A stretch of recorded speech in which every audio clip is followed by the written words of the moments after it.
All right, everybody, settle down.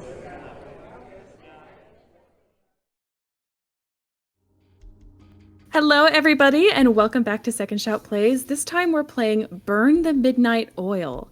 This is a game we found on Itch.io. It is very cute. It is about supernatural beings in a crime noir setting. Very exciting, very cool. So without further ado, let's get into it.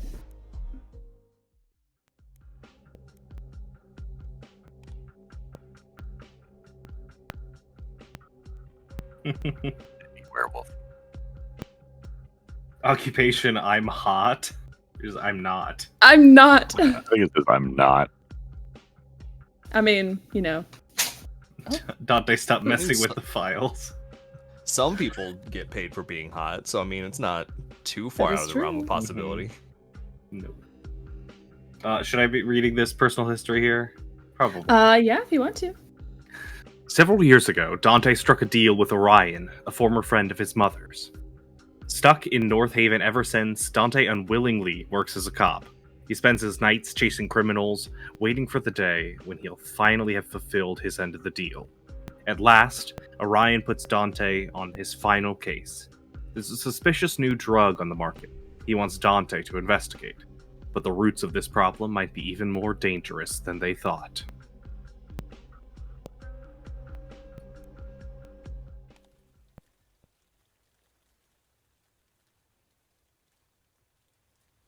The rain hits the window in a peaceful, hypnotic pattern. Orion stares outside, thoughts wandering. He has no work left tonight. He is done with moving too. So he could go home. But to what? It's not like being at home is any different from standing around here all night. At the same time, he knows he can't stay. Daytime isn't for creatures like him. He's expected to hide away, never be seen by the ones who wander the hallways after the sun has risen.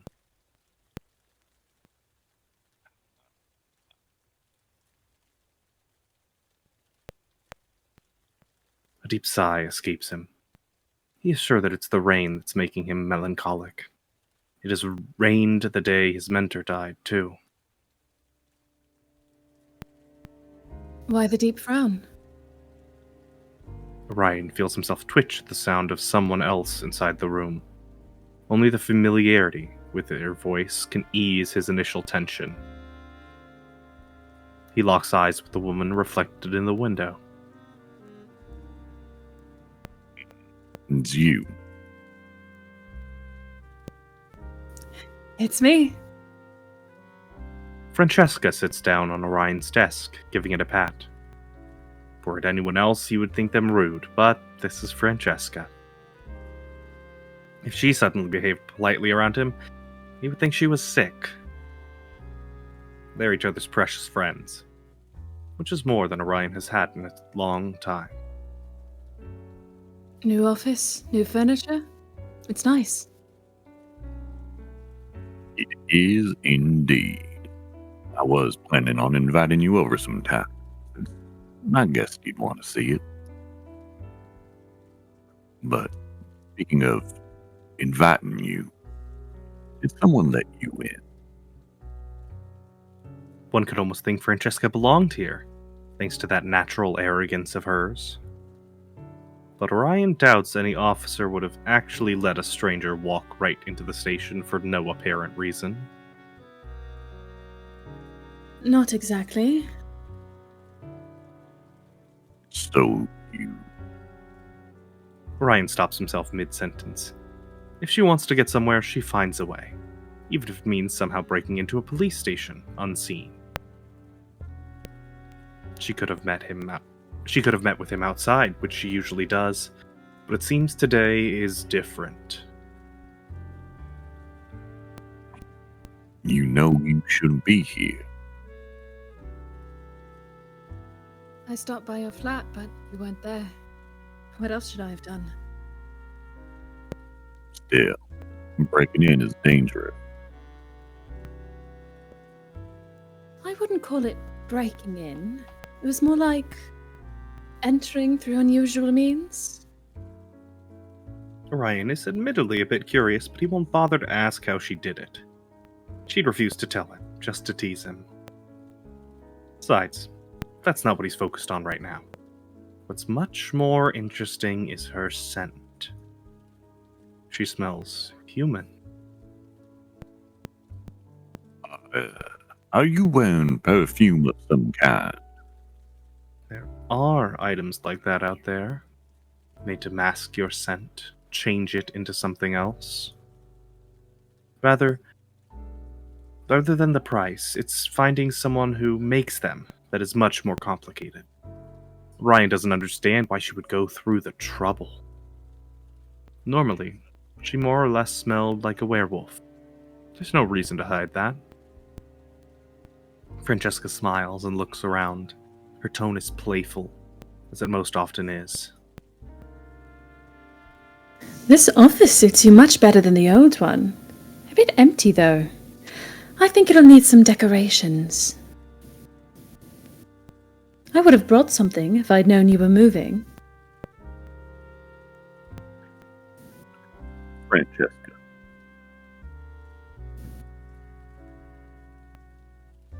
There is no making her talk about something she doesn't want to say. Giving up, he plays along. I would have told you about it, but I only heard about the promotion last evening. When Advic decides on something, you might be faced with sudden changes without any warning. This was such a case. You're an inspector now. Your boss sure is a spontaneous guy, but congratulations on getting promoted. If you're happy about it. Otherwise, my condolences. Is he happy? For a moment, Orion pauses to consider his answer. I hope I will do it justice. Of course you will. You're an excellent officer, Orion. One of very, very few. Believe me, this city is lucky to have you. Francesca turns quiet. She suddenly seems a bit downcast, which is unusual, and the hesitation on her face makes Orion uncomfortable. She doesn't like being seen as anything other than her confident self.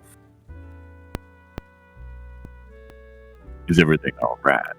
You know, I'm always here to help you. Now she has to chuckle. Orion has helped her only once so far, and it had been a giant mess of her being accused of a crime she didn't commit. She'd taken a liking to him for believing she was innocent. Their meetings since then have been irregular, but when she does come by, Orion is happy to make time. Francesca is the only one he can confide in. If she is indeed in need of his help, he'll do whatever is necessary. There is no need to worry about getting involved in something he can't do. If she is here to ask him, then it is within the realm of his means and morals. That's not what she's here for. I probably won't come to visit you anymore. We'll have to stay in contact another way. Orion tenses up. Is someone after you?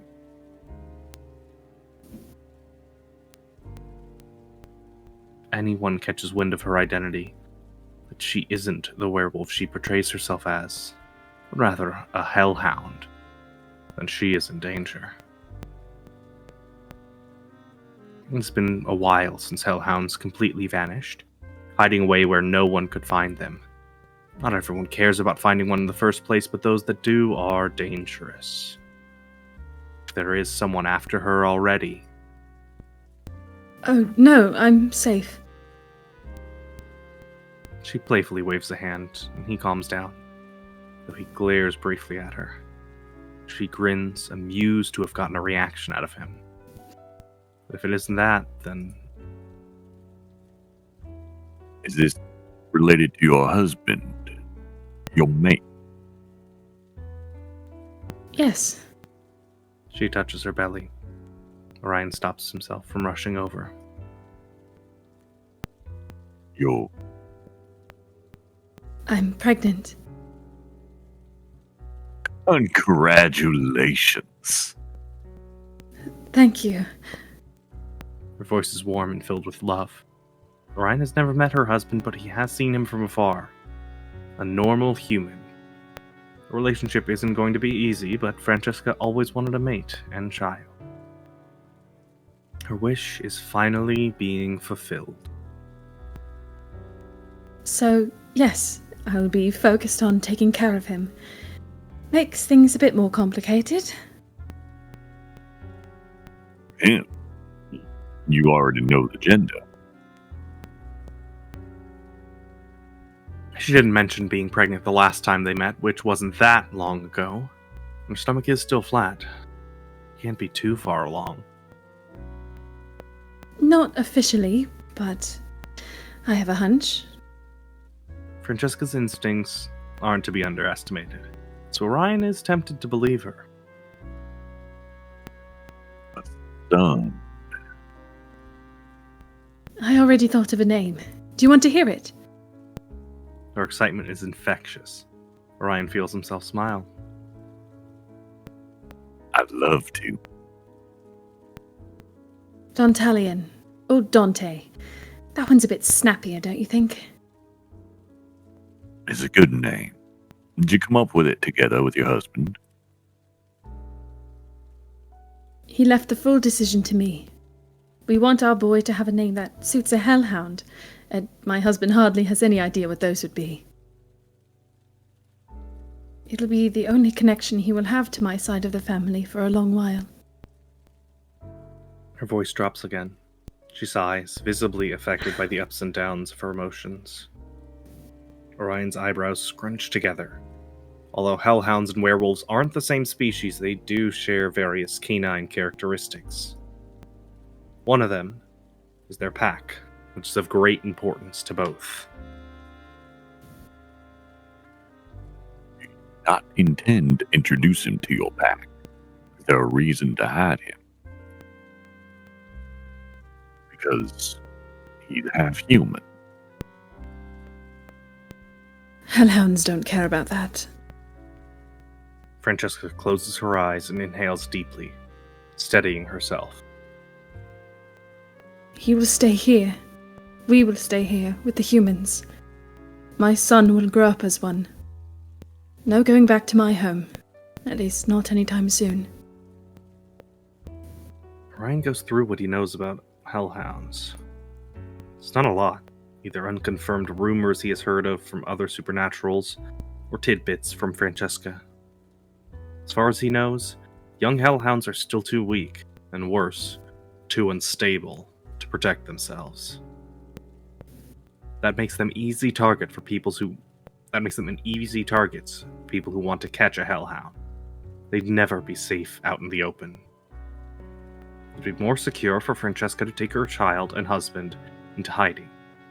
Join her family in that place no one knows. A place where a young hellhound can be raised without worry. That sounds like a great risk to take. Will he be safe here? Well, Francesca brushes a hand through her hair. there's only one way or the other.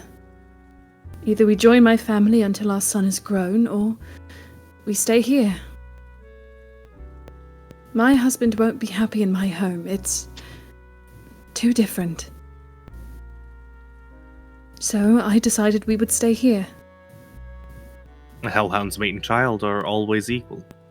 Francesca would never make a decision that favored one over the other. And the child.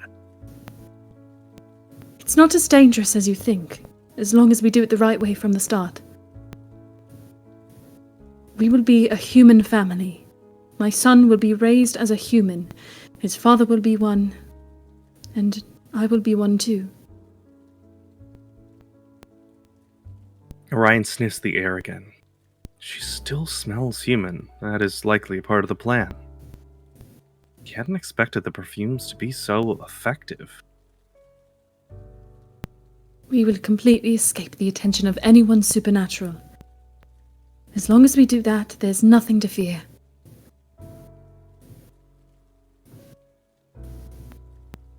Although it will mean you're giving up a lot of yourself. Hardly a big sacrifice to make for the happiness of my loved ones. So, the plan is to seem as human as possible. Yes. Don't stand out, don't attract attention.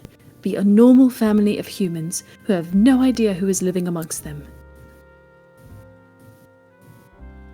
Don't meet with any supernaturals. That includes you.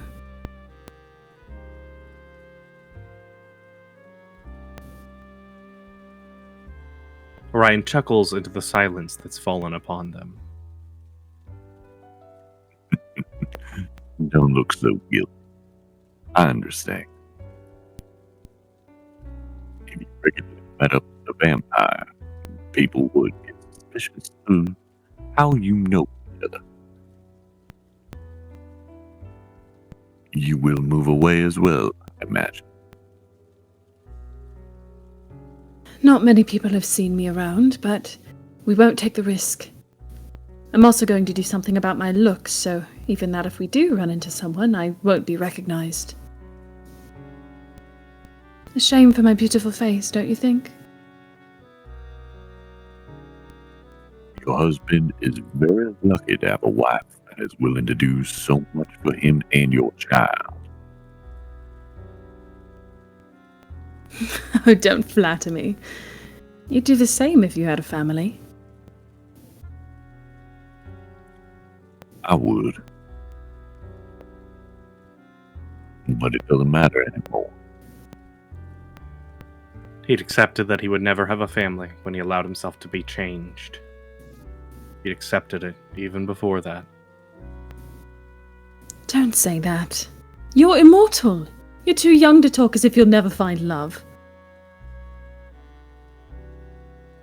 I'm hardly young. You are for a vampire.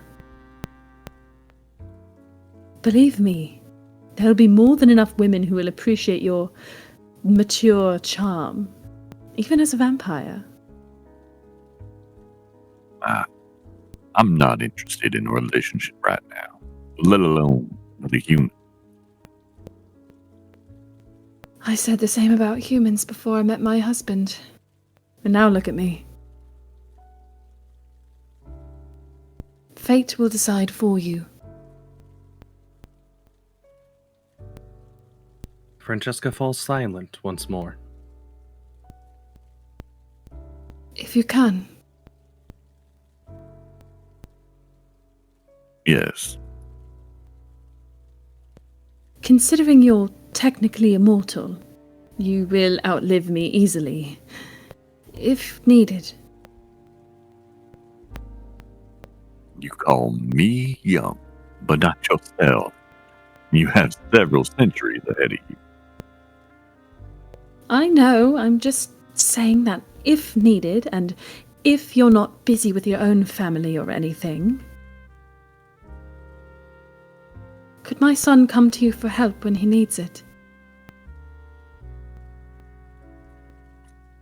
I'm offended you even think you have to ask. You, your husband, and your son may contact me anytime. Francesca puts a hand on her chest, exhaling slowly. That's a relief. The thought of my boy being alone has been nagging me since I knew I was pregnant.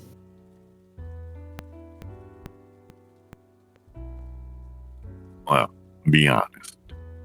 There really anyone after you? No one. I'm probably just overthinking, but I still wanted to talk to you about it. It was... She doesn't finish her sentence. A hunch. Neither of them want to think about why she feels so worried when there is no need to be. Francesca slips off the table. She brushes off her clothes, then smiles at Orion. You're leaving? Yes, it's about time. My husband is waiting with all of our things packed. I'm not sure when or if we will see each other again, but I'll send you letters. They could be traced. I'll get them to you without anyone noticing. That much I can do. You just want to boast about your child, don't you? Maybe? She laughs, more lighthearted now. Well, I guess this is goodbye. Farewell, Orion.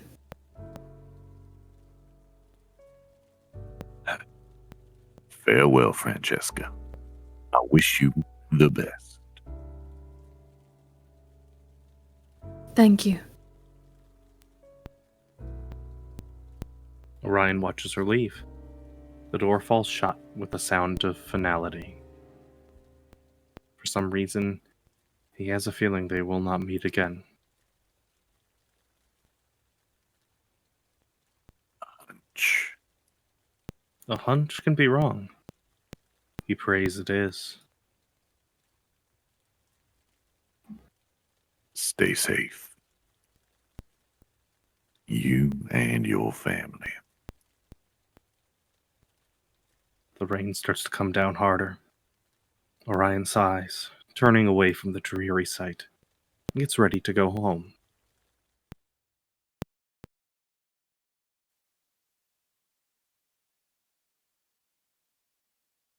My little boy. My Dante.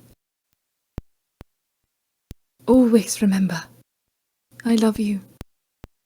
But that's why you can't run free. You have to hold back. You have to keep control. Keep calm. Keep quiet. Don't let go. Don't lose yourself. Don't burn. Don't burn. Don't burn. Don't die, my child.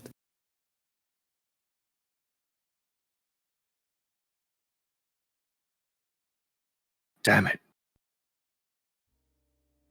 Inside the empty room, there's no alarm clock to tell the time or wake him up.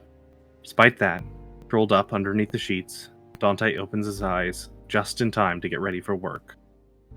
The air is cool, it's comfortable as long as he stays under the sheets, but when it hits his skin, goosebumps form. It'll be more comfortable to sleep in his other form, be more comfortable to ever be in it at all. But he's not going to risk it. The world won't allow him a slip-up. Hellhounds are easily mistaken for werewolves, as long as they remain in human form. The moment he lets his animalistic features out, the differences would be far too obvious. Dante prefers not to out himself by accident.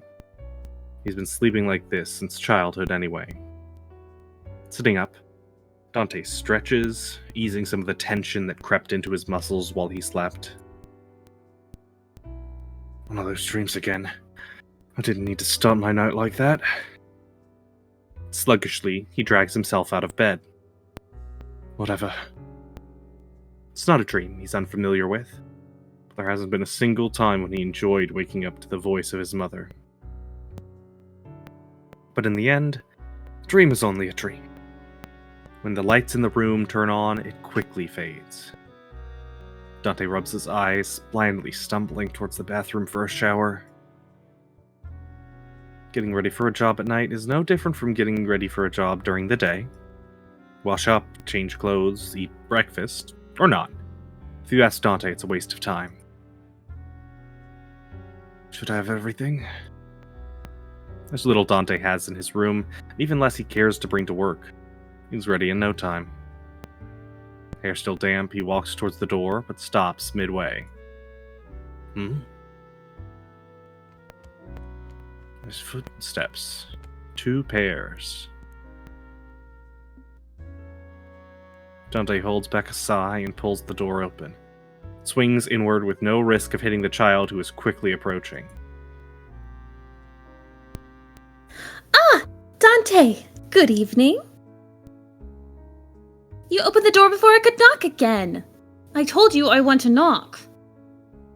Yes. The girl, half Dante's size, pouts but throws herself against his waist anyway. Dante gives her back a pat, which apparently not friendly enough, as she stretches her arms upwards, wordlessly demanding a hug. Dante looks down at her. Pick me up. You're heavy. She's not heavy. You're strong. He is strong. Giving in, Dante bends down to pick Alice up. She wraps her arms around his neck too, tightly making him grimace. If you choke me, I'm putting you right down again. The girl ignores his scolding tone, clinging to Dante even tighter. Awkwardly stabilizing her in his arms, Dante decides to glare at the second person approaching. It's easier than glaring at a kid. Alice's father sees no reason to hurry over. He tips his head in greeting, perfectly relaxed about letting his little girl cling to a supernatural.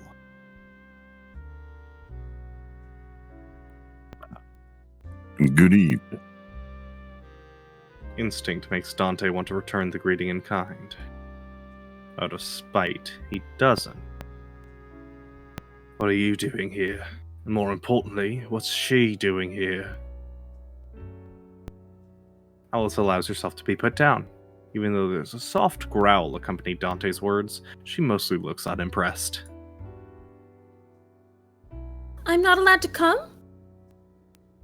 This is no place for a child, he wants to say. This corner of the city is dangerous, you know that. Besides, it's not good for a child to spend so much time with non-humans. What comes out of Dante's mouth instead is, you are... Cursed be those big, innocent puppy eyes. Are you mad I'm here? It's hard for Dante to be. You don't get mad at pups, not really. Even if they're not an actual pup. No. So there's no problem. Still doesn't explain why you're here. With a chuckle, Alice's father joins the conversation. I just picked her up from her friend's place. She doesn't want to go home before she says hello to everyone at the station. You being the most important. Orion's face is soft when he looks at Alice. Dante doesn't know the Orion from before Alice was born, but he knows enough about vampires to know what she is. A literal miracle. A vampire and a human shouldn't be able to have a child. And yet here she is. That she is Orion's biological child is a carefully kept secret. Despite all the obstacles in their way, they're a happy family. And for reasons Dante doesn't get, Alice keeps trying to pull him into it. I really, really wanted to see you. You never come by, so if I don't go to you, we never meet. Which would be preferable.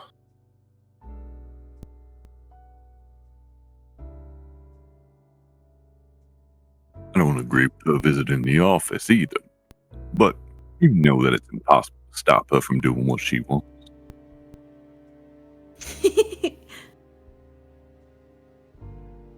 Orion's words aren't quite the truth.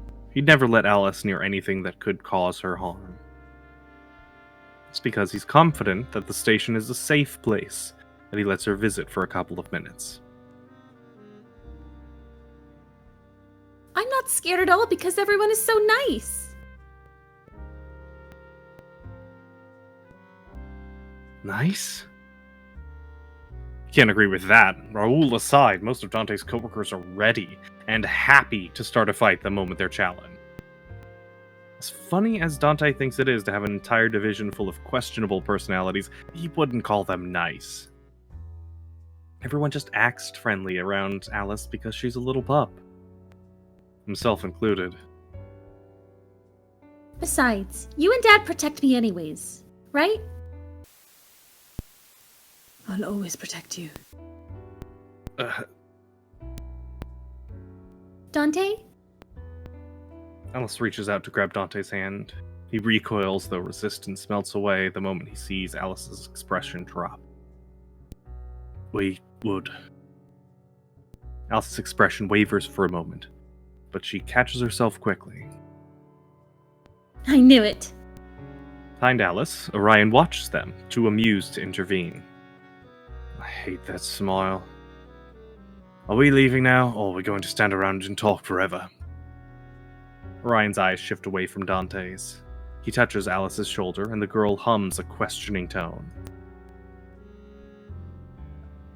Alice, dear, would you let us speak alone for a moment? Okay. She takes a step past Dante, but stops to look up at him. Only when Dante waves his hand at her does she run onward, vanishing around the corner to explore the bedroom. Your room is so boring. There's nothing in here. One day I'll make you decorate it. I'll get you a new lamp and curtains and then a bookshelf. Her voice trails off. Dante listens to the sounds for another moment, steps towards the window, then the squeak of it being opened. Knowing that she's successfully distracted and not eavesdropping, Dante and Orion turn towards each other. So, what do you want? Don't think I believe your shitty excuse. That's not why you're here. I am picking her up, and she did want to come here. I didn't lie. But I'll admit, it's good to see you in advance. There's a new case. And there's one every day. What, are you here because you didn't think I'd be on time? Too bad. I'm awake. It's a task I can only hand to you and Raoul. If he's saying that, he knows that Dante won't want the case. He's trying to get all the fuss out of the way without Raoul around. Just because Raoul loves to rile Dante up whenever he tries to evade work. Sounds like it's going to be a massive bother. I'm not doing it. Well, you have no other choice. I do. You just heard it. I'm not taking. We have a deal, Dante. That damn deal. That's why Dante's a police officer in the first place. There's no way he'd ever work as one otherwise. Just a couple more months, then I can finally leave.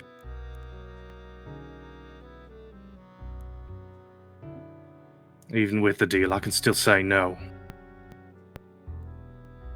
But you won't. I could. You won't. Dante, I have a daughter. We can go back and forth like this for as long as you want. You'll say yes in the end anyway. Why pretend you won't? Because he doesn't like giving in immediately, and Orion knows it, which is why he appears so amused. Your answer? Fuck you. Seriously. The old man is decades and decades older than him, but Dante doesn't like the way he's being patronized. He's being treated like a child. Makes bad feelings well up.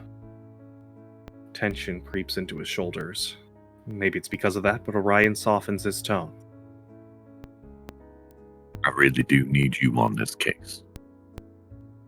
Dante audibly exhales, refusing to look at Orion any longer. Instead, he turns back towards the interior of his flat. Grabbing his jacket, he calls for Alice. Alice! We're leaving. Coming. And the little girl rushes over. Dante stretches his hand out for her. She takes it, beaming. don't smirk. Not smirking. I'll let go if you don't stop. I'm stopping. See? I'm completely serious. Right. Dante locks the door behind him. There's nothing inside to steal, but Orion's the one paying for it, so Dante doesn't want to risk any damage. He owes the man enough already.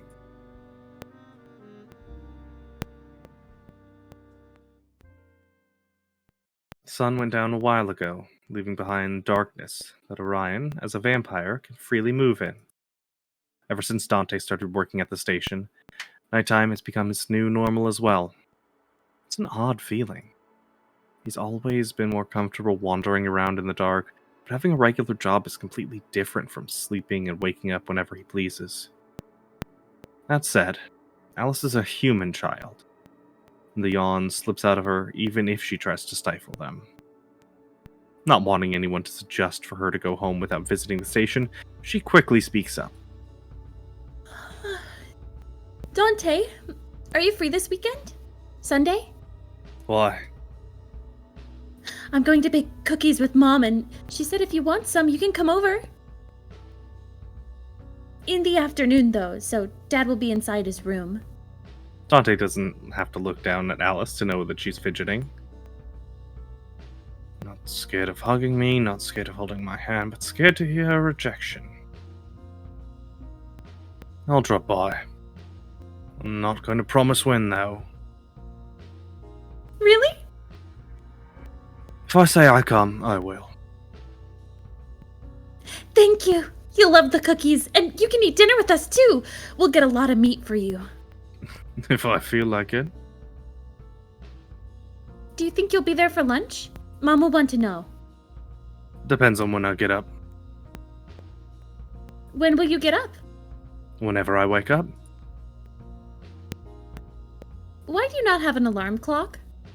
He indulges her curiosity before he can think to point out that he doesn't have anything in his flat. Can't stand the ticking. How about a digital one? Waste of electricity. I don't need one. I can sleep whenever. You do have a job. And? Have I ever overslept?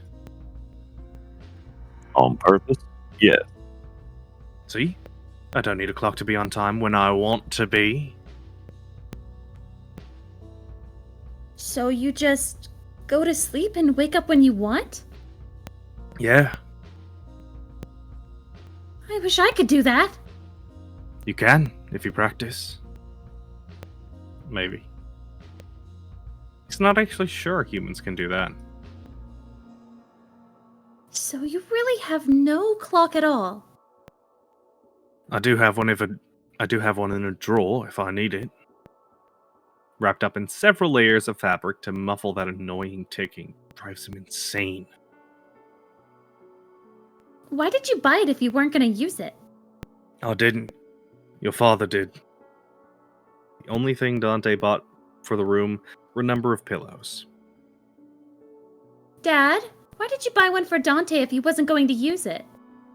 A long time ago, Orion still hoped that he can convert Dante to a normal lifestyle. He had given up on that quickly enough. Well, you never know when it might be useful. At this moment, the police station comes into view. We're here.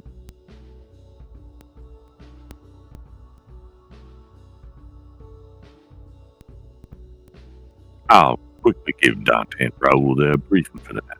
And afterwards, we go home. All right? All right. And as usual, No leaving the room, no bothering anyone who looks tired, no touching anything. No talking to Raoul unless he's holding his coffee and I see him take at least a sip. did Dante tell you to do that? No, Raoul did. Certainly something that Raoul would say. Well, I'm sure he's already had enough time to make his coffee. We're a bit later than usual. Not my fault. My fault? Your stubby legs still need time to grow. But you're not saying it's but you're not saying it's not my fault, huh?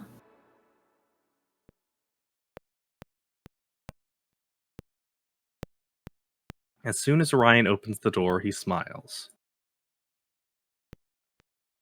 Raoul? As a human child, Alice has little understanding of how quickly some supernaturals can locate people inside a room. But locating Raoul is easy, even for her. He's in the little corner where the coffee maker is, just like at the start of every shift.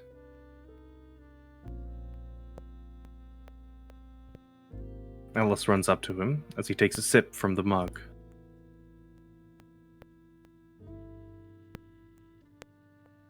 Raoul! Hello! Did you refuel? Is the conversation function working, or do I need to wait? Raoul pats her head, a bit of fondness creeping into his eyes. Damn, I half-baked Diddy. I mean, it's enough. Good evening to you as well. He then turns towards Orion. Good evening, sir. And to Dante. Hello. What, no good evening for me? No, I don't want you to have one. Do you want to see how quickly I can ruin your evening? Do the both of you want to have a bad night? I already told Dante, but I have a task for you.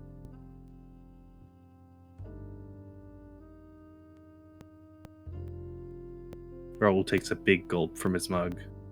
It's coffee, though, not a big gulp. That's fucking stupid.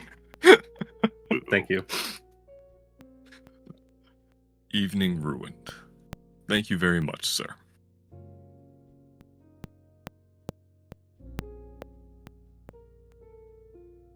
Alice watches the adults with worry. Is there a big problem, Dad? It's just work as usual. Go and say hello to the others. I won't be long. Fine.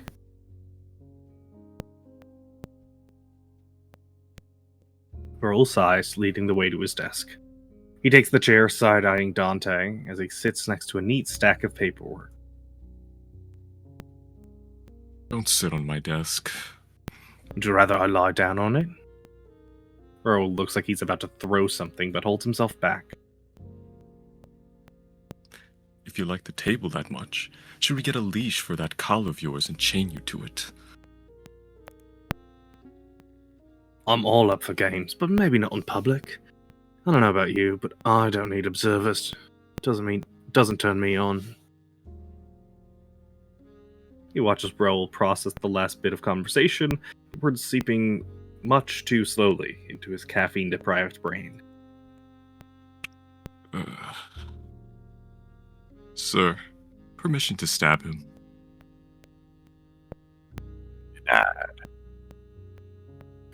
Shame. A castration might help calm him down. You started it. With a child in the room, even. Raoul closes his eyes. If he has some sort of mantra to keep calm, now is when he's using it.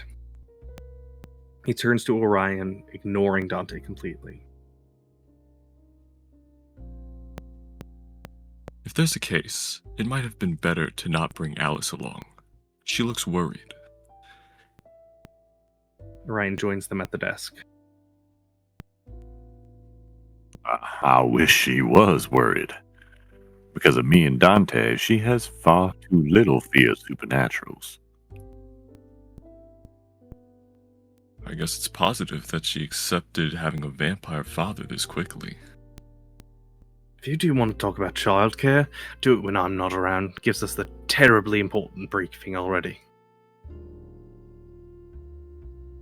It is rare for you to give us the briefing directly, sir. Did something happen today? Last night, actually. You two were gone already, and I was doing a final round of patrols before heading home. Orion leaves for a moment, then returns, a folder in his hand. He taps on it as he talks. It was mostly quiet. I ran into a fight in front of Mirage. Nothing unusual at first glance. But Well, one of the men was unusually aggressive. It was almost impossible to get them off each other, just when I was about to resort to harsher methods. One of them. Orion stops. He's hesitating. The way he's hesitating is unusual. He usually knows what to say.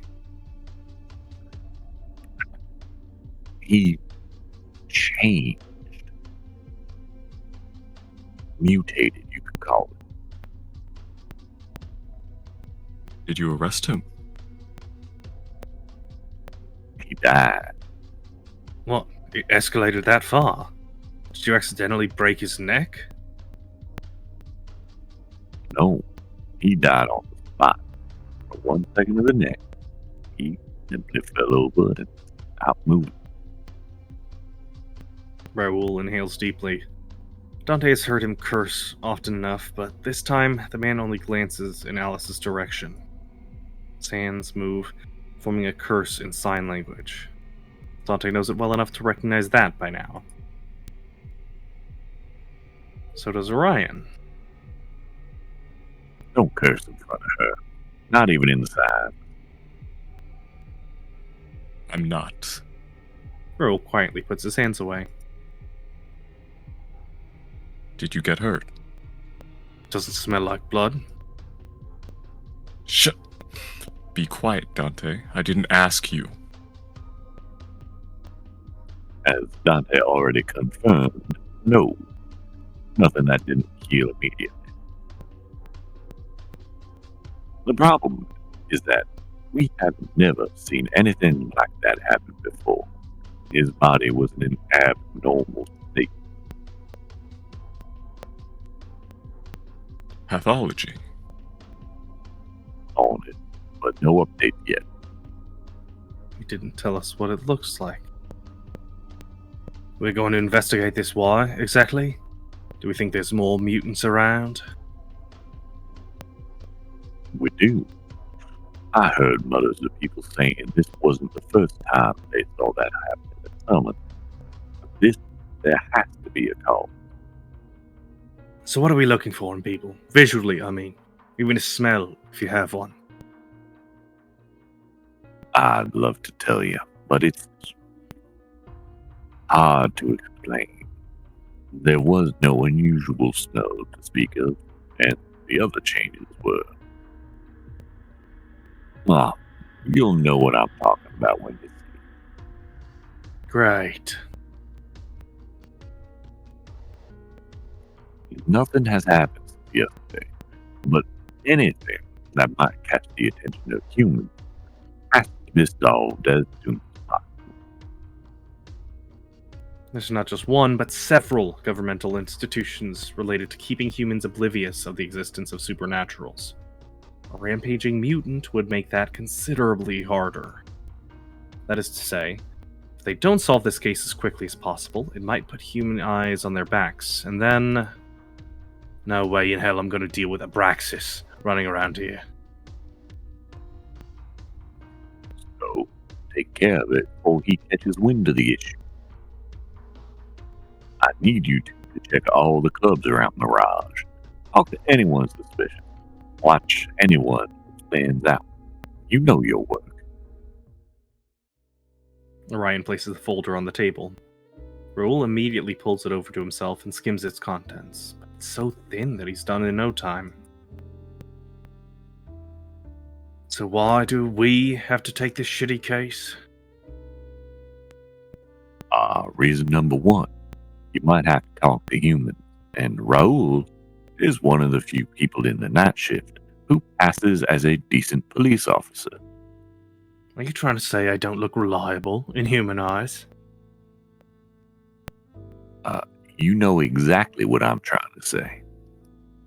Admittedly, Dante looks more like a thug than an officer.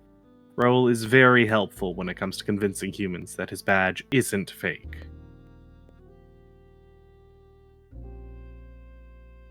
I'll take care of it as usual, sir. Don't worry. Number 2, I want you to keep an ear out for any new substances on the street, in case that's related. Zeno might know something, and you are the only one he'll speak to, Dante. So Raoul goes to questioning people, and I hunt down Zeno.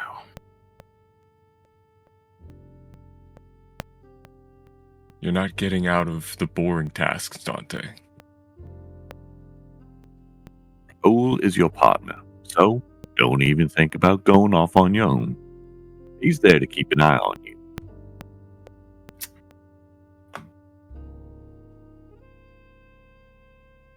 Sometimes I feel like a dog trainer. Don't bite, Dante. Be good, Dante. No barking, Dante. Dante growls at that statement, but it sounds hollow, so even Raoul recognizes it as no threat. Zeno isn't as difficult to handle as you pretend, old man. You can tell that to every single officer who has given up on detaining him. He's an overgrown kid. Hard to catch, but he's not dangerous. Maybe that's why you two get along so well. I'm not... It's time for dinner. I'll take Alice home and come back later. You can handle everything, Raoul. Leave it to me. Thank you. Stop Are we leaving? messing with me. I don't need Raoul to watch over me. I think you do. See you two later. Bye-bye. See you again soon.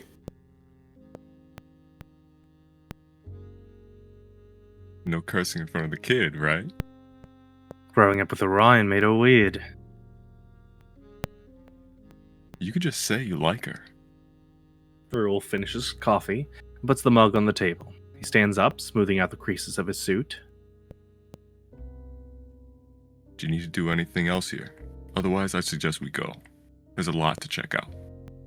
There's nothing more annoying than blindly asking people for information. You won't be asking people. I will. Raoul grabs his coat and shrugs it on. His voice is dripping with sarcasm. You're there to look scary and ensure that no one tries to mess with the weak human. Humans aren't exactly common in their division, for a very simple reason. They're helpless compared to what they're going up against. Raoul is the only human officer on Orion's team. First, Dante thought that a human would be a liability, but Raoul has proven himself to be a valuable member. I'd have one, too. It's not just about interacting with other humans. Raoul has a completely different view on other things than... Raoul has a completely different view on things than most supernaturals. While Dante finds it irritating, it does have its advantages. I know he's good at what he does, but the supernatural department is a completely different beast from the standard human one. I don't get why he takes the risk. One angry supernatural and he's crippled or dead. Why are you staring at me? Why do you do this? What? Interact with you? With supernaturals. Looking as an officer here, do you have no self-preservation at all? Not that Dante's one to talk. Are you worried about my health? Forget it. I'm just gonna get really drunk sometime and ask again. I'm just gonna get you really drunk sometime and ask again. That'll be less bothersome. If you're worried about others attacking me, just make sure they don't. That's a valid point. He still thinks it'd be better if Raoul worked in a place with more survivable dangers. Now come. The night is short. You think? So I'm feeling like it's going to be a very long night. In the woods. Are we taking your car? No, I've got it parked near the Golden Cat. Let's walk. Your choice. They walk for a short time before Raoul speaks up again. Do you mind if I ask a question? Yes. Yes. A question for a question. You mean at the station? You didn't even answer. Then you can ask another question after you answer mine. That is fine. Dante tilts his head to show his agreement. Why is it that Orion treats you like a child? I know he's older, but you and I are around the same age, and he doesn't treat me like that. Why is it that Orion is so worried about you? You're more than able to take care of yourself, but he's treating you like a child who shouldn't run around on his own. We just re-established that officers aren't allowed to work alone. Not that it stops Dante from trying sometimes. Of course not. But with how much he stresses that I have to keep an eye on you, wouldn't it be better if I wasn't a human? I can't stop you even if you do start a fight. A werewolf is above my weight class. Raoul being a human is actually the point. Not that Dante can explain that. Other than Orion, there's no one who knows Dante as anything other than a werewolf. The only reason Orion knows is Dante's mother told him. But Raoul doesn't have a reason to know. It's usually no issue, but in some cases, it makes explaining things a bit hard. There are similarities between hellhounds and werewolves that allow one to act as the other, but there are also some huge differences. Raoul may hate it, but him being so much weaker than me is exactly why Orion decided to pair us up in the first place. With Raoul around, not only do I have to make sure he stays safe, I also can't run wild. I risk injuring him. Annoyingly, Raoul did hit the nail on the head, though. Orion is treating him like a child with no self-control. I think he's overly worried about me because he knew my mother. Feels responsible or something. Did he know you when you were a kid? That is not an easy question to answer for several reasons. No. Ah, it's complicated. I see. Raoul just nods to himself, then stops asking. It's something Dante appreciates, not that he'd ever say that out loud. My turn. Same as before. Why did you end up working here? And how? The division doesn't take in many humans. I believe Orion was looking to add a human to the division even before I applied. When we had an interview, it sounded like it.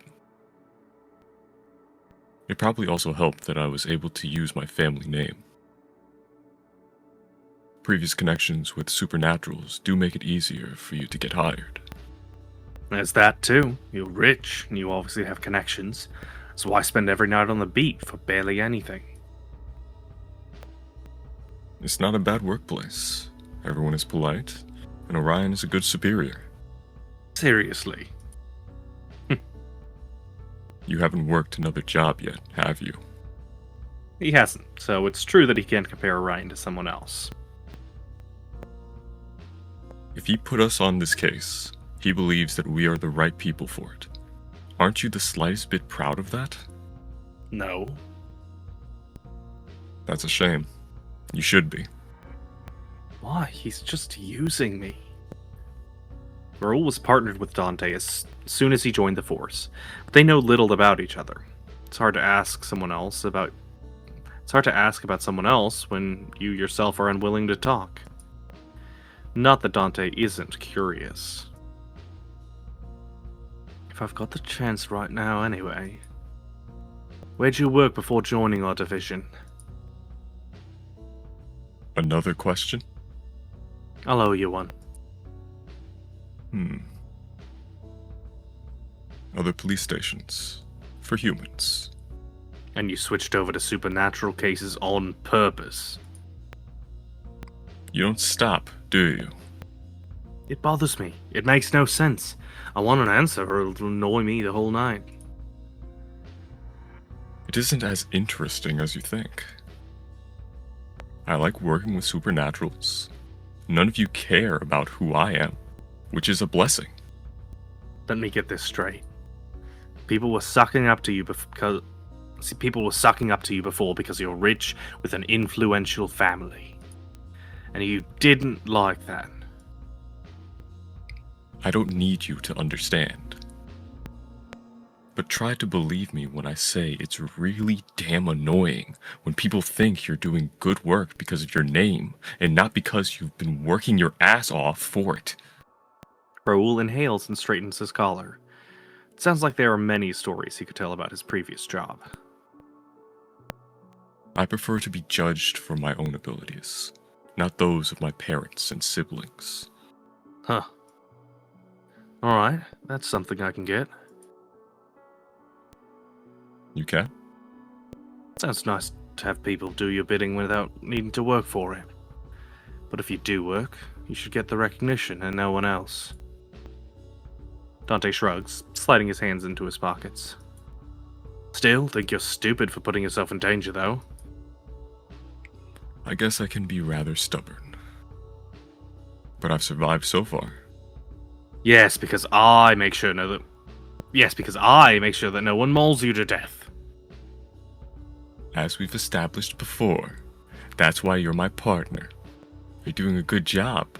Continue to make sure I don't die. I'm not your babysitter. Bodyguard might be the more appropriate word.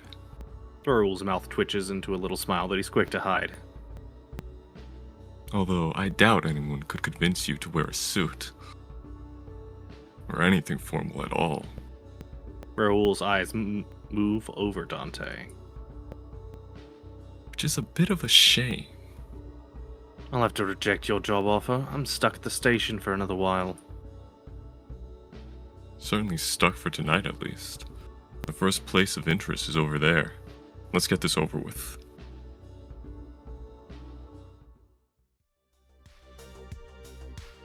Their first stop was indeed just the start of a long, long night. Many follow before the end is in sight. I'm gonna choke the next person here who wants to waste our time. As expected, or maybe feared, no one knows anything. Not only does it take forever to make them talk, they also end up revealing that they haven't noticed anything other than a couple more bodies than usual. The relationships between the different groups of supernaturals are complicated, meaning that a corpse won't immediately cause others to react. With how close the place is to the slums, no one has the energy to care for strangers. I knew this case would be a hassle. This is the last place. Get it together. Raoul steps up to Dante's side. Over the years, he's learned to recognize most of Dante's body language, including the signs of his rising annoyance. Another thing that Dante would never say out loud is that Raoul helps. The way he riles Dante up is completely different, somehow. It doesn't make him want to tear out anyone's throat. But as much as his presence is comforting, it can't undo the strain on Dante's nerves. It's tempting to mix in with the crowd. There's alcohol and loud music, people who want your company for a night, people who couldn't care less who you are. Even those with good senses have trouble locating anyone in here, let alone Raoul. If Dante walks off, he'd be rid of him, and this case, within a minute. A break, just for tonight. And tomorrow is another day. Maybe another break. Dante. Raoul grabs Dante's wrist. It's a light hold. How are you always so quick to realize when I feel like leaving? I could shake him off. Could, but won't. He'd be easy prey for anyone in here. Raoul stands out. He's a human, he's wearing clothes that don't belong here, and he's handsome. Without anyone on his side, he might just get swept away. If the wrong person, and there are too many of those, got their hands on him, he would never be seen again. Dante would be a pretty shitty bodyguard if he let that happen. Not to mention an even shittier policeman, though he cares less about that. I'm not gonna put him in any danger. Dante leans back a bit, and Raoul's grip immediately lessens. Yeah, I know what we're here for. Dante turns away from the crowd. Raoul sighs quietly, exhausted as Dante feels. We'll be out of here sooner if you resist vanishing into the crowd for 2 minutes. You think I'd have left for only 2 minutes? Do you think you could have left for longer? Knowing that I'd be wandering around the club alone? No. Because Dante is still somewhat convinced that Raoul is severely underestimating the danger of supernaturals most of the time. Just like Alice. That's what having supernaturals like Orion around you does. It warps your perception. Whatever, where to? Raoul's professionalism returns instantly. He glances around. I'd say the owner, considering he's conveniently wandering around over there. Catching the owner instead of some random staff member is half a miracle. The first one of its kind for the night. Although... Raoul nods towards another corner of the room. that guy might know something too. The little group in the corner isn't hiding. There's small plastic bags being passed around. A dealer. We don't have any evidence on the victim of something. But the chances are aren't low. A dealer's the best bet for tracking any paying customers. Then again, the owner of this place would have a wider network.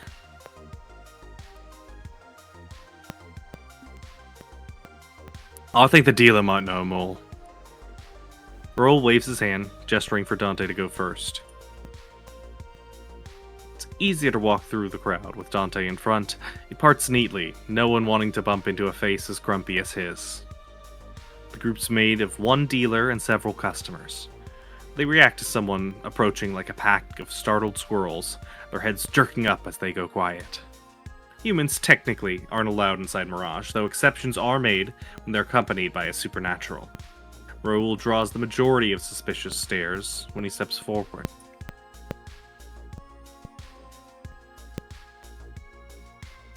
Don't have anything for humans. Too strong.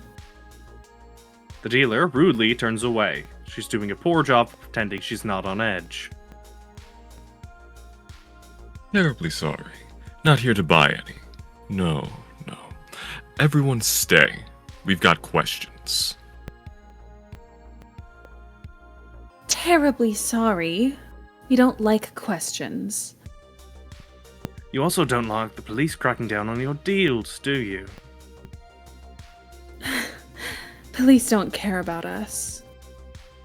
Police tolerate you because we have better things to do than running after insignificant dealers. But I'm sure we can make an exception and drag you to the station anyway. The dealer flinches, eyes narrowing. Her fingers curl up. If you think you're faster than me, try it.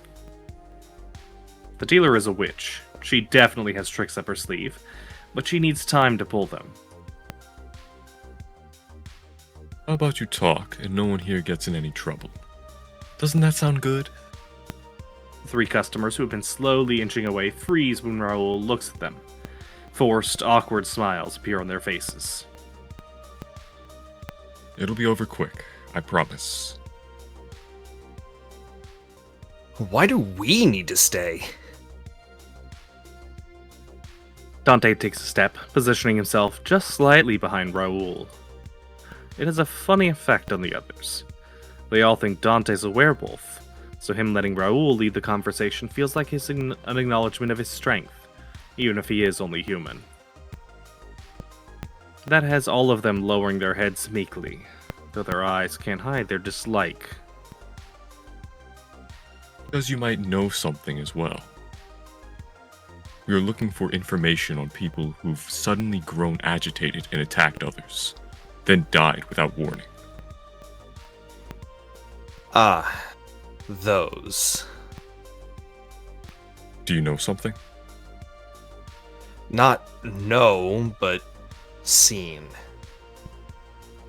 But that happens whenever there's a new drug on the market, right? Some people just drop dead, allergic reactions and whatever, because some of the kinks haven't been worked out yet.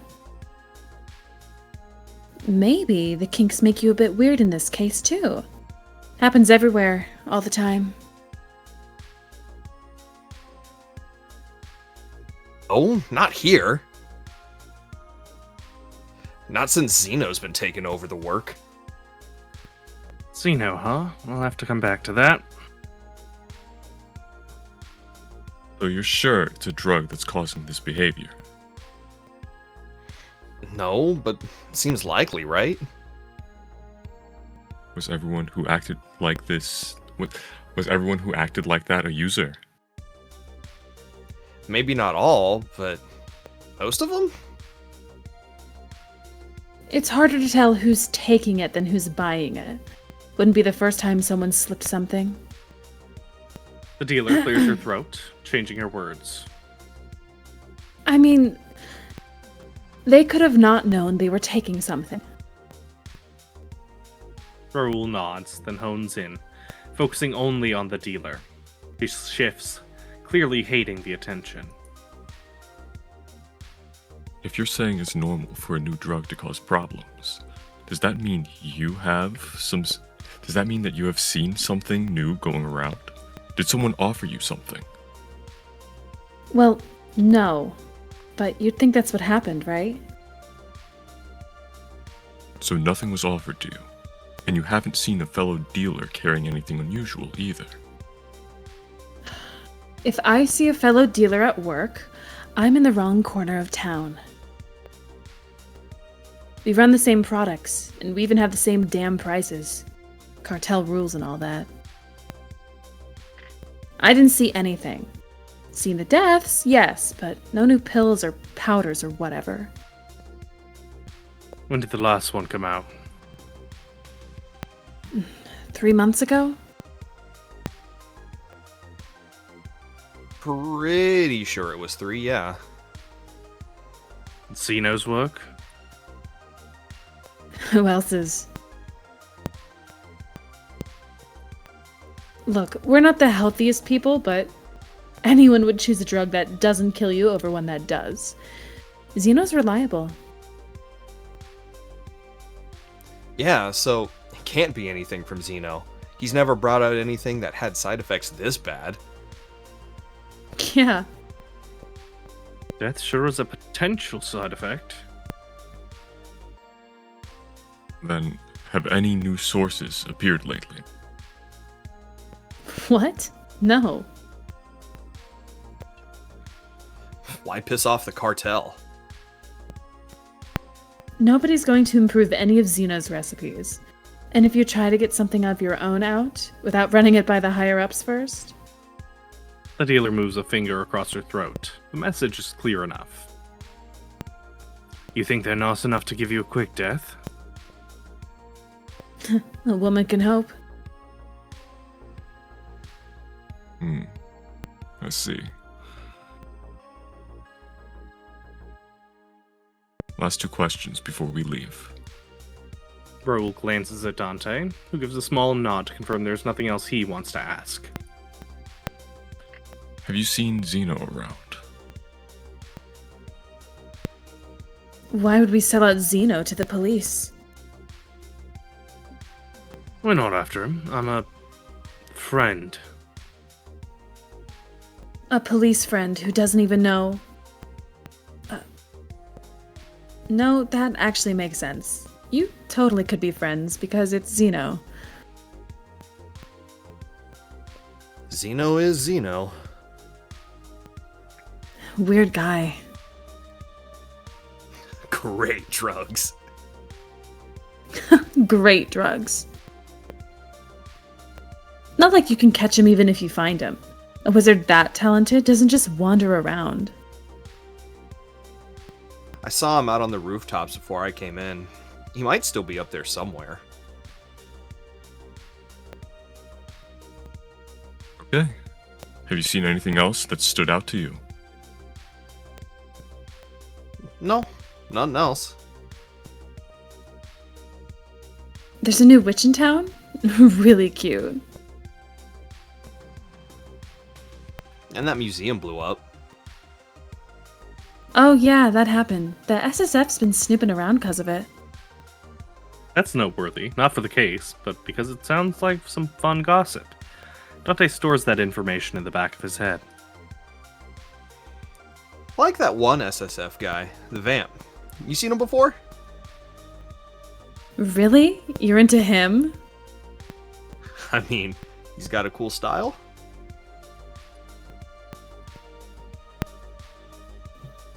Conversation derails quickly. Raoul rubs his forehead. All right. That's all. Thank you for your time. Yeah, sure. Bye. See you never. The dealer smiles again, but the moment they turn around, Dante can hear her say, "Did we even have the option to say no?" Raoul stretches his neck to check if the club owner is still around, but the man must have left some time ago. Shrugging his shoulders, he once more moves behind Dante, who is responsible for getting them outside.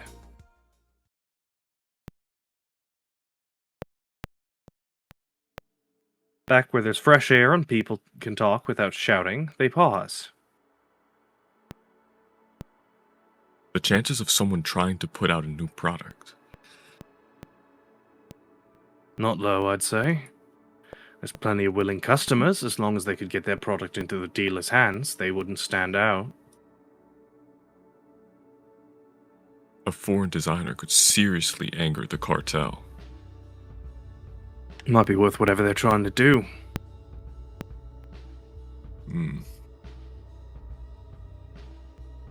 It's worrying that there are many more victims than we expected. Orion was right to think that something is wrong. Well, we've checked all the clubs and any other places in the area that make sense. But since we haven't encountered anyone unusually aggressive or dead, we can't do anything else for the moment. I'd suggest you see if you can find Zeno.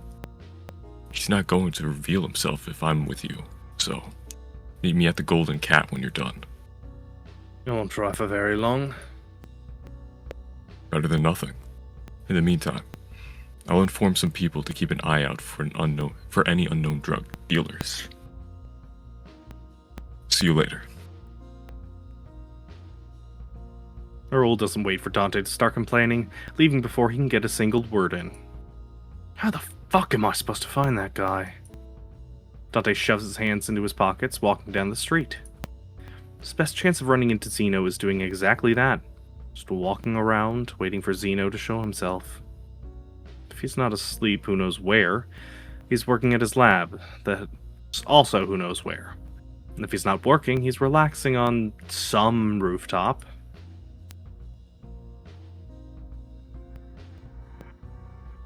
It's one of the main designers for an astonishingly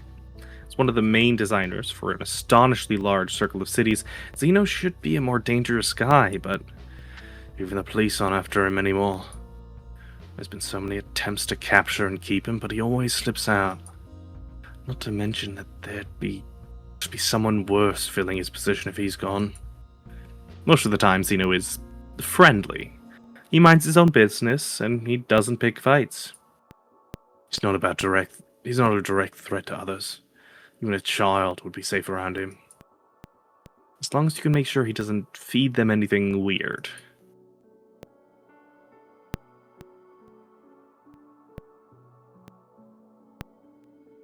Zeno doesn't show up as he walks around.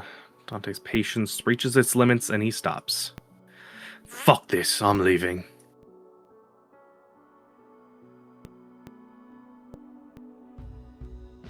I was just about to stage a dramatic entry.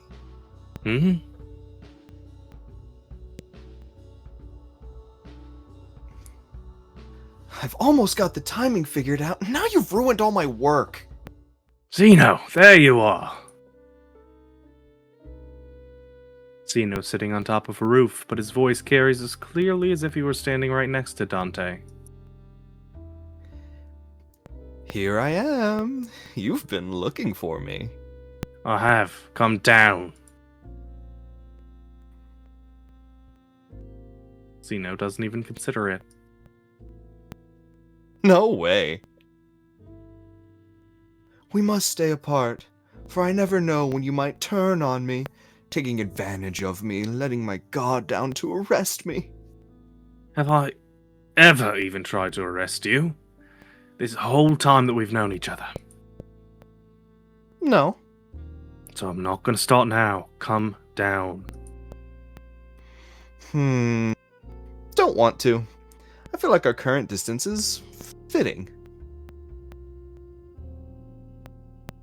Something about the distance between our hearts. Are you ever going to stop talking nonsense?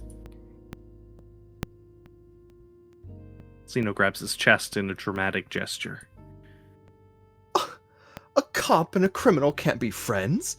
You being down there and I up here is the representation of that. Get it?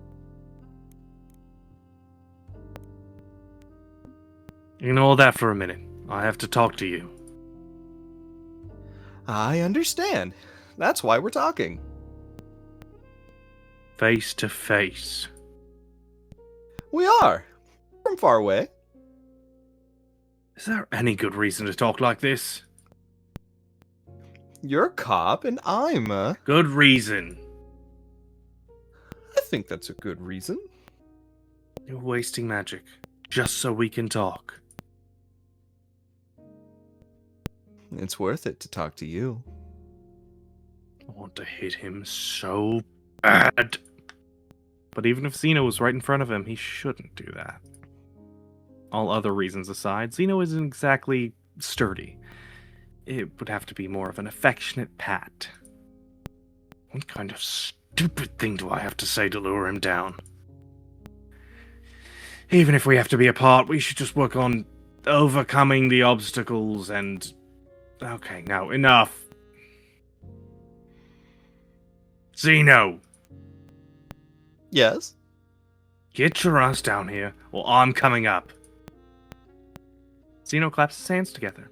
A small, colorful dust cloud appears, likely remnants of whatever he last worked on. You'd come all the way up just to have a chat with me? We're like Sherlock and Lupin. True freedom lies in breaking the chains of societal expectations. We are two people who can't be together, can't be apart. We don't care what the world thinks. What the fuck are you saying? I need a damn beer. If you make me climb up to you, I'm gonna break one of your bones for every second you've wasted. Up on the roof, Zeno cocks his head. You're so serious today. He gets up and steps off the edge without a second thought.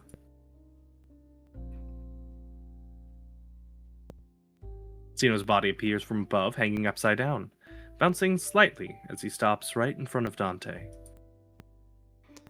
Hey, look! I've been getting the hang of a new trick. Takes some practice and all the blood runs to your head, but it works.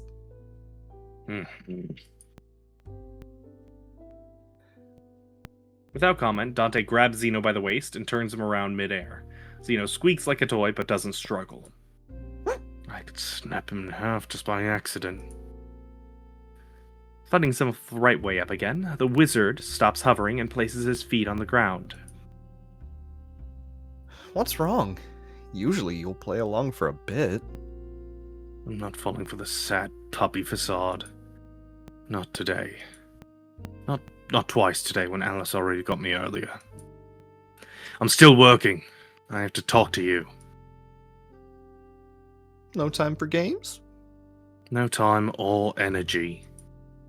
Zeno circles Dante once and makes a doubtful sound. You look more like you have too much energy. You could use some calming down.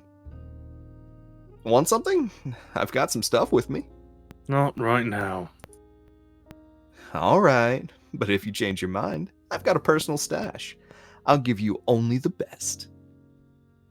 Just give me a... Just shout in the street or something. I'll find you. Probably. Sit on the rooftop and howl? You're a werewolf, aren't you? I'm sure you howl very nicely. We'll remember to call you by howling in the future. But about the thing I'm here for. I'm all ears.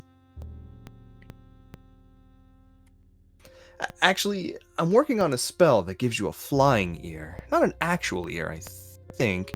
But you can make it fly around and you can hear whatever it hears. It's failing so far, but it's gonna be fun. Zeno, concentrate. Concentrating. Listening. Do you know anything about a new substance that makes people abnormally aggressive? The majority of drugs in the area, at least for supernaturals, were created by Zeno. Other creators have little space to compete, and those that do are carefully selected and only make specific products. The cartel controls the whole system to its own benefit. Fewer issues, more happy customers. Zeno's expression turns blank. A new drug? Anything you made or were involved in recently? Or any new substance from anyone else? You don't remember. Zeno pulls a hand through his hair, messing it up. It leaves a little trail of blue powder. There's so much stuff I work on and so many recipes. How can you expect me to remember everything? Customer confidentiality or something like that. I don't remember who came to me for what. You're so great at confidentiality that you forget their name before they're even out the door. Exactly. You get me. Do you remember my name? Dante. I'm honored. You're my sworn nemesis. Of course I would remember your name. How many people's names do you know? Like 15? 20? Should have expected this. Guy doesn't remember anything from 5 seconds ago if he doesn't want to. What a way to live your life. It's a nice life. You should try it. Not thinking about stuff that doesn't have to bother you is great. I can use that time and energy for other things. Unlike you right now. Sometimes Zeno's suggestions actually make sense. It's odd because usually nothing about him does. Rather than worry about who I'm working with or what they're doing, I prefer to think about nice things. Like my next meal, for example. We should go out to eat together sometime. Well, it's a little different there. We should go eat out together. Oh, we should go eat out together sometime. Aren't you just blabbing about keeping your distance? We don't have to go. I didn't say no. I'm also just saying. Dante blanks out for a moment. Thinking about his next meal does sound nice. Stop distracting me. I still have questions. And I still have answers. Or not. We'll have to see. You know nothing. I know nothing. Listen, it's not one of the usual party drugs. It's deadly. Kills people. It's what? From one moment to the next, it's like a switch is flipped. Zeno's tone changes completely. Who fucked that up? They aren't supposed to kill. Dead customers are bad customers, and that gets the police on our backs. Oh, he's pissed. Only people who are alive can buy more. That's just basic business logic. I work my ass off to make sure my stuff doesn't have bad side effects. And here comes some brainless designer messing it all up? Really? They're going to tarnish my name. Do you even care about your reputation? No! but this is a matter of principle. Which principle? Zeno awkwardly waves his hand. Something. I don't like my work being screwed up, that's all. You sure it's not someone selectively killing people? I'm not sure about anything. Our only guess so far is that everyone affected is taking the same thing. What a pain. Zeno lifts his hand, biting on the knuckle of his index finger. Our system is working so nicely. I don't want anyone messing with it. Is this going to get you in trouble with the cartel? Doubt it. My customers trust me.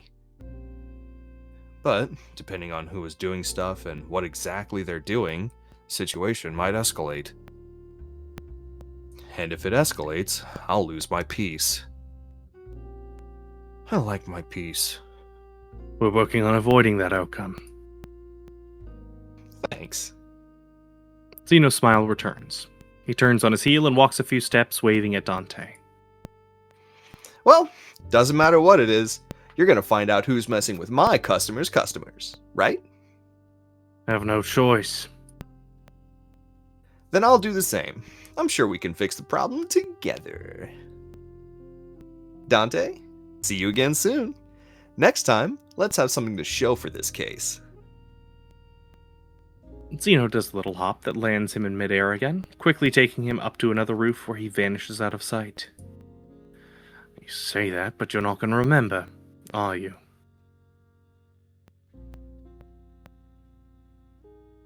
Can't tell if he's a genius or an idiot. At least he managed to find Zeno and hear what he has to say. I'd like to get something more useful. This whole night's been a waste. Doesn't help his mood. Dante rubs his hands all over his face. Whatever. I did my work. All should be waiting for me. Time to finish up for today. Takes a moment for Dante to find his way. Soon, he's walking down another alley to get to a bar.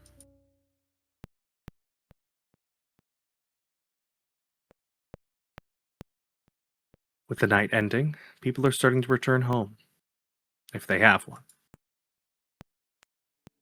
Tired yawns, drunk ramblings, and a happy hollering can be heard, though Dante takes the quieter streets on purpose to avoid them.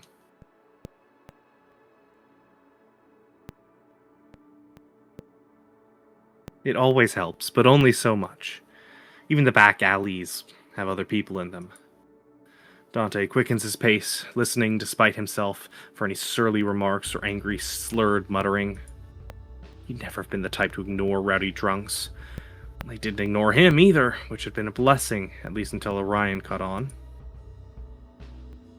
It wasn't really losing control if some idiot on the street swung at him first. The fights were an easy way to burn off his restlessness.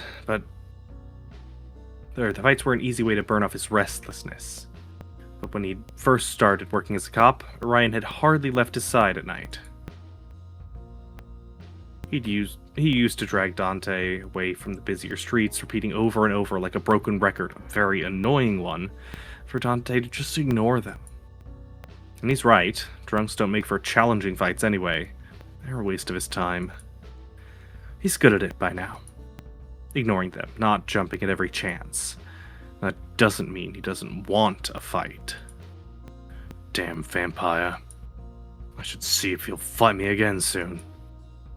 Orion is not to be underestimated as an enemy, which is why Dante has been trying to rile him up since day one. He'd only managed to bait him once, by bringing up Alice. Dante hadn't liked what had happened after that. But the end result was positive. Orion had agreed that he'd need an outlet, so they'd started sparring here and there. Not half as often as Dante would like, but better than nothing. I'm going insane. Everything tonight is just messing with me on purpose. Fucking working. Fucking case no one cares about except Orion and some higher-ups I've never seen before. It's right when he has that thought that someone stumbles into Dante's path. Hey, watch where you're fucking walking! Dante flares up, the alcohol stench coming off the man so bad that it itches in his nose. The man jolts, swaying from left to right. He's muttering something under his breath, but as he raises his head, the murmur quickly grows louder. It's incomprehensible nonsense. Half syllables that are connected in no particular order, more sounds than words. They tumble over each other as the man's face distorts, veins bulging out and eyes wide open. He screams, a bestial cry as he raises a fist, swinging it towards Dante wildly. Bastard, you picking a fight? Right now? Dante tries not to focus on the delight buried underneath the anger in his words. He catches the fist, surprisingly heavy for a man who has such a thin build, and throws a punch right back. It connects, hard enough that he can hear a crack. He expects the man to either back off, surprised by the resistance, or just keep swinging. What he doesn't expect is how the man turns, not at all reacting to whatever just broke. He bares his teeth, getting ready to bite right into Dante's hand. Dante pulls back his right hand, using the other to grab the man by the hair and swing him against the wall. There's a dull thud as the man slumps down. Oh shit, come on, seriously? Dante groans. The man is not strictly human. Under the alcohol and the sense of other supernaturals, he smells like a wizard.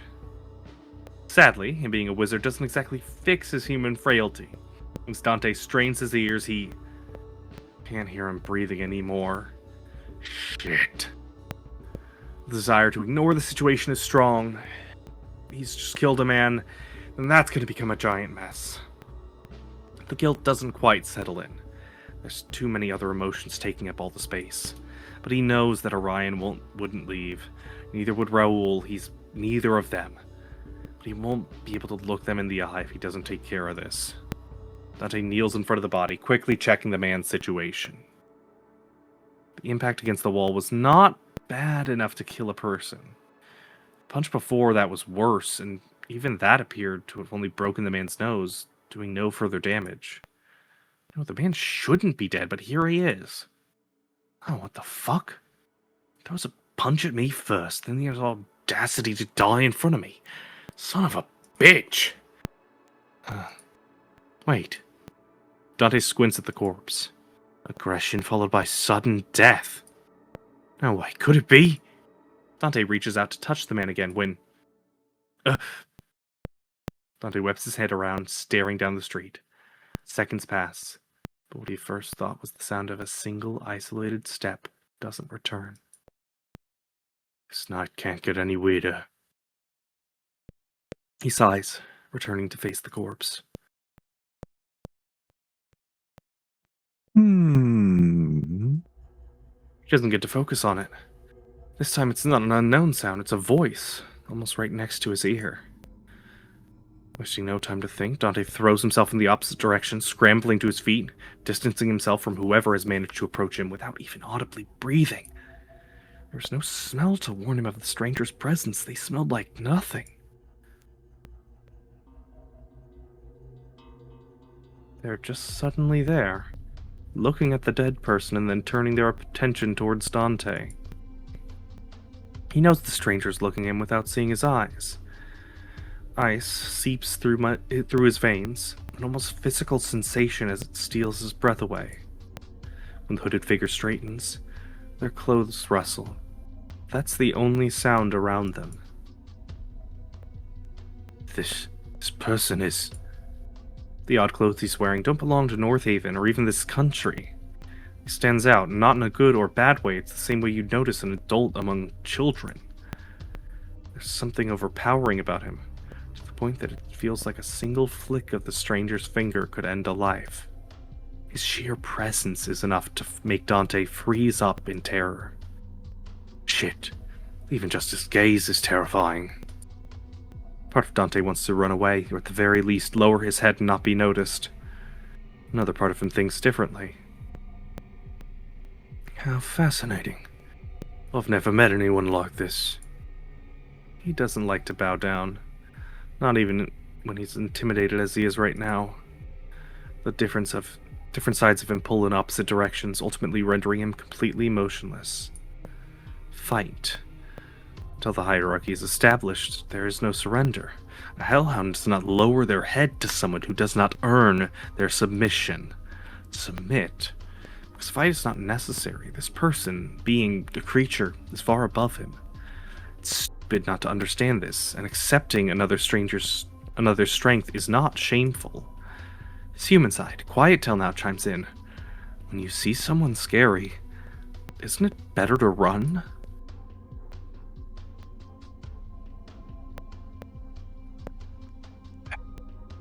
What do you know about this state? The hooded man talks, interrupting his thoughts. His voice sends shivers right down Dante's spine. It's not a request. It's an order. He has to answer. He doesn't try to fight this. At least, there's no reason to. I don't know them. Dante's voice is shaking. He swallows heavily and puts a hand on his throat, forcing himself to calm down. He will not stutter from fear like a helpless pup. But they might be one of several deaths caused by the same thing. The man hums. After a moment of contemplation, he moves closer. Closer he gets, the more Dante wants to leave. What is he? I've never met anyone or anything like this before. What is he? What is he doing here? The man towers over Dante when they stand in front of each other. There's a pair of eyes shimmering under the hood, staring right at him. Oh, by what? At this point, it's getting harder to breathe. Dante's instinct is screaming, run away or lower your head. Stop looking. Stop risking his anger. Stop risking your life. I'm not going to run away. Fear is choking his throat, but Dante doesn't move his eyes away out of sheer stubbornness. He has run away too often. He's had enough of it, even in the face of potential death. You're not running away? The eyes under the hood narrow. Dangerous. The thought is like a hand on his shoulder, steadying him. Dante forces himself to assess the situation as objectively as possible. The stranger isn't threatening him, no, not at all. Neither his aura, nor what's visible of his facial expression is an act of deliberate intimidation. The stranger is terrifying to stand across from, but he's not made any move to attack. This is his natural aura pushing others down, not a conscious act. He's just asking questions. A prey that runs gets hunted. Stand your ground. Don't give in. It's hard to hold eye contact with a man, but the longer Dante does, the more fascinating his eyes get. He's old. Very old. His eyes are not a lake, they're an ocean. Calm right now, but the waves can build high. There's no desire inside them, and no threat. All the man is doing is looking down at a curious thing he encountered, giving it his attention for a mere few seconds. Breathless seconds pass. Then the man leans back again, and the pressure vanishes enough for Dante to inhale. Little things like you usually run away when I get close. You're not. How quirky. Who are you calling quirky? Continue on with your night, young hellhound. Don't forget to breathe. With that, the hooded man's attention span seems emptied. He turns his head to the sky, pausing for a second. Then he walks off, odd clothes rustling softly with every step. By the time Dante manages to snap out of it, he's gone. Who was that? Someone like him would stand out everywhere. How is it the whole city's not talking about him yet? Not to mention he knew what I was. Impossible to tell the difference between a werewolf and a hellhound by scent alone. Did my reaction give it away? What else? When the fear is gone and there's nothing but awe left, That man is someone even the most powerful supernaturals in North Haven would bow to. That thought is almost pleasing. Power struggles are common within supernatural communities. There's always someone planning to overthrow the current boss. If that man stepped in, Dante can't imagine much that would stand in his way. Hellhounds don't have alphas, but like werewolves have. Not like that. But the strongest among them, the most cunning, the most intelligent, they're still the ones everyone turns to when the situation grows dire. The stranger would be the kind of leader that would give security, a horror to outsiders, but the ideal protector for everyone inside the pack. It's not a thought that he decides to spend more time on. He's not a hellhound. That I'm sure of. Useless to wonder what someone could bring to the species, when it's not even a possibility. The man is gone, and it's best not to think about him. If he does think too much about him, he might just try to follow him. Dante shakes his head. Back to work. There's still a corpse on the ground. Pushing away all stray thoughts, he approaches the body. Dante checks the man from head to toe one more time. The distraction helps. Looking at him now, Dante finally understands what Orion meant about knowing a victim if he saw one. The skin of the corpse has developed thin cracks in the short time since he collapsed. It feels hard, as if the whole body's surface is hardened. Well, at least it looks like this wasn't my fault. That's something. The cracks have the slightest discoloration, but that's about it. He can still move the corpse's joints, so whatever has happened is mostly superficial. The organs look like he couldn't say. I've seen people's insides before, but I don't exactly have an interest in them. That's a good job for pathology. I'll have to get someone from the station to fetch the body. Sadly, he doesn't have a phone. They're giant brick-shaped things, unwieldy and inconvenient to carry around. Raoul keeps one on him, but he's not here. He does, in theory, have a pager, but that's exactly where it always is. On his desk, back at the station. He just really hates that thing. Contacting the station is what he has Raoul for, right? Still, there's no way he's going to carry a corpse on his back, so he has to inform someone. Time to wake some people up. There's enough houses around. He just has to sniff out a supernatural household, and then ring long enough until he can tell someone to call the station.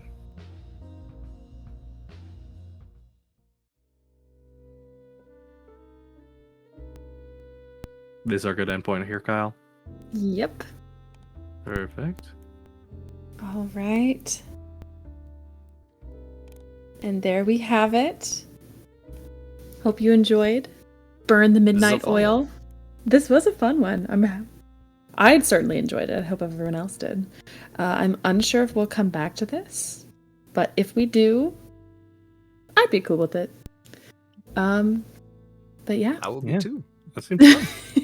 I would love the art especially style. with that mystery character. Mystery guy's creepy. Got some good characters, like the chemistry between them all. Got some big titties. Honking bazongers. Speak for yourself.